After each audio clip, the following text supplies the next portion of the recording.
जीवन रहस्यमय है ये सभी लोग जानते हैं, मगर कैसे रहस्यमय है और उस रहस्यमय का निदान क्या है, रहस्य से कैसे हम परिचित हो सकते हैं, इसके लिए मैं कुछ नई विवेचना देने जा रहा हूँ।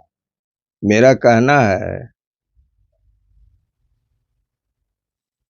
कि समय, काल और क्षेत्र या स्थान, ये दो शाश्वत वस्तुएं हैं जो जीव को चारों ओर से घेरे हुए हैं। मगर जीव अपने आप को, ये दोनों को नजरअंदाज करते हुए तीसरे काम में, अपने लक्ष्य में, अपने मार्गदर्शन में, अपनी मृत तृष्णा में, अपनी स्ना में, अपने स्वार्थ में, अपने प्रोजेक्ट में, अपने कल्पना में या अपने अतीत में फंसा हुआ रहता है।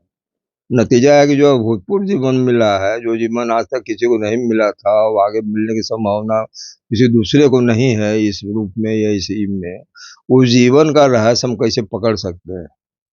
या अगर रहस्य नहीं पकड़ सकते तो निदान क्या हो सकता है? जीवन को कहाँ से लिया जाए, कैसे लिया जाए? तो सबसे पहले जब भी हम सो करके उठते हैं तो दो चीजें सामने आती है। एक स्थान आता है, एक समय आता है। फिर हम अपने समय को पहले से पूर्व निर्धारित रखते हैं कि ये समय में आज फलाना काम करना है, फलाना काम करना है, समय व्यतीत हो जाता है। फिर उसी स्थान में घूम फिर करके चक्रावित होकर के फिर रात में सो जाते हैं। अब है कि ये दोनों चीज़ें जो इतनी सीमित हो गई, या किसी हफ्ता में, किसी महीना में, किसी साल में एक प्रोजेक्ट में फंसा हुआ रह गया, तो जीवन कहाँ है? अब हम क्या करेंगे या लोग क्या करना चाहिए, ये भूल गए हैं।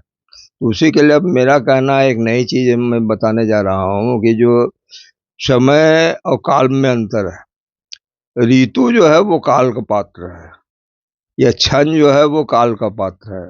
मगर वर्ष जो है, महीना जो है, सप्ताह जो है, पक्ष जो है, साल जो है, वो समय का पार्ट है।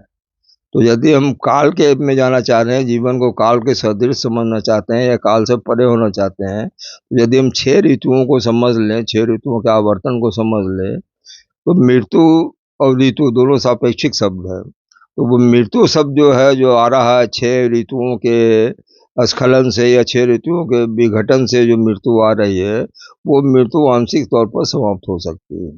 और वही रहस्य है कि ऋतु मृत्यु का समायोजन या सापेक्षिक घनत्व या सापेक्षिक कलन या सापेक्षिक विश्लेषण भाषा में या विज्ञान में या गणित में किस प्रकार किया जाए, अगर उसको हम सटीक ले लेते हैं, उसी के आधार पर मैंने पोरोस्कोपी साइंस की खोज की है, जिसमें स्थान, ऋतु, काल, समय, जीवन सबों का समेकित विचार किया जाता है, अंकन किया जाता है, गणना किया जाता है और निर्धारित परिणाम प्राप्त होते हैं, जिसके अनुसार से हम अपने आप को मॉडरेट कर सकते हैं।